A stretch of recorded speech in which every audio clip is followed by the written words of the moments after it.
Waraka wa kwanza wa Paulo kwa Wathesalonike, mlango wa 3.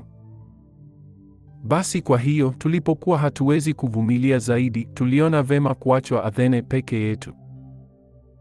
Tukamtuma Timotheo ndugu yetu, mtumishi wa Mungu katika Injili ya Kristo, ili kuwafanya ninyi imara na kuwafariji kwa habari ya imani yenu. Mtu asifadhaishwe na dhiki hizi, maana ninyi wenyewe mnajua ya kuwa twawekewa hizo.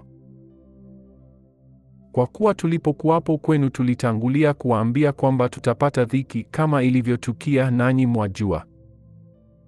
Kwa hiyo mimi nami nilipokuwa siwezi kuvumilia tena, nalituma mtu ili nijue imani yenu, asije yule mjaribu akawajaribu na taabu yetu ikawa haina faida.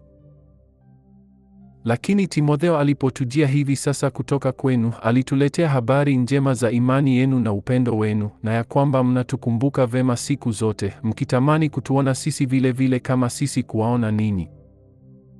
Kwa sababu hiyo, ndugu, tulifarijiwa kwa habari zenu katika msiba na dhiki yetu yote kwa imani yenu.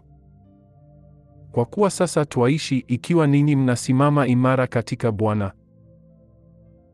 Maana ni shukrani gani tuwezayo kumlipa Mungu kwa ajili yenu, kwa furaha ile yote tunayoifurahia kwa sababu yenu mbele za Mungu wetu.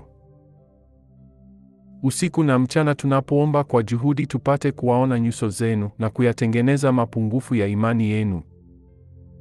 Basi Mungu mwenyewe, Baba yetu na Bwana wetu Yesu, atuongoze njia yetu tufike kwenu. Bwana na awaongeze na kuwazidisha katika upendo, ninyi kwa ninyi na kwa watu wote, kama vile sisi nasi tulivyo kwenu. Apate kuifanya imara mioyo yenu iwe bila lawama katika utakatifu mbele za Mungu Baba yetu, wakati wa kuja kwake Bwana wetu Yesu pamoja na watakatifu wake wote.